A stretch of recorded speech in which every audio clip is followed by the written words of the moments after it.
التاريخ كم مجدا سطرنا على صفحاته وبه تغنى. رسول الله صلى الله عليه وسلم فرمائے إن الله لا يقبض العلم انتزاعا ينتزعه من العباد ولكن يقبض العلم بقبض العلماء حتى إذا لم يبق عالم أو حتى إذا لم يبق عالما اتخذ الناس رؤوسا جهالا فسئلوا فأفتوا بغير علم فضلوا وأضلوا.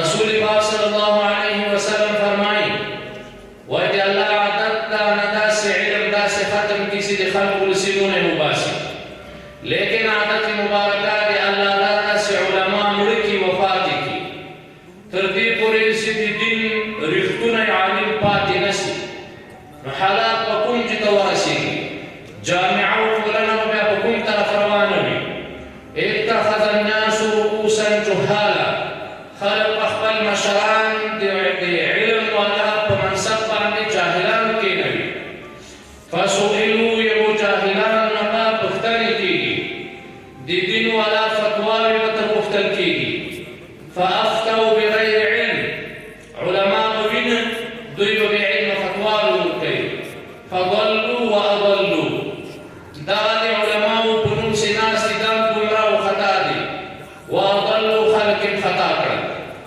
نو دی علماء شتون په جامعه کې هغه څه ده تر یوې ورځې پورې به دا جامعه د هدایت په لار باندې روانه وي چې د دین عالم ورکې موجود وي. په هغه ورځ باندې چې د دین عالم له جامعې نه ختمیږي او لرې کېږي او ورکېږي هغه ورځ باندې به بیا د دې جامعې د هدایت په ځای د ضلال لاره وارېږي. دا امت او دا جامعه به بیا مسیر بدلوي او د ضلال په طرف باندې وځي. نو اوله خبر ما دا وکړه چې د علماو شتون د جامعې لپاره د بقا او د ړنګېدو خبره. دویم د علماو شتون د جامعې لپاره د هدایت او د ضلال مسله ده.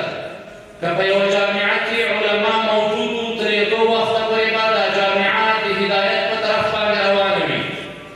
خو هغه ورځ چې علما له جامعې نه لرې کېږي علما له جامعې نه کمیږي نو په دغه وخت کې به بیا دا جامعه د ضلال په طرف باندې سیر پیلوي او خپل مسیر بدلوي. نو دې نه موږ تاسې ښه انداز لګولی شو چې د جامعې لپاره د علماو شتون څومره اهم او ضروري ده. وبه تغنى تهاب الأسد وطأتنا لأننا لغير الله كلا ما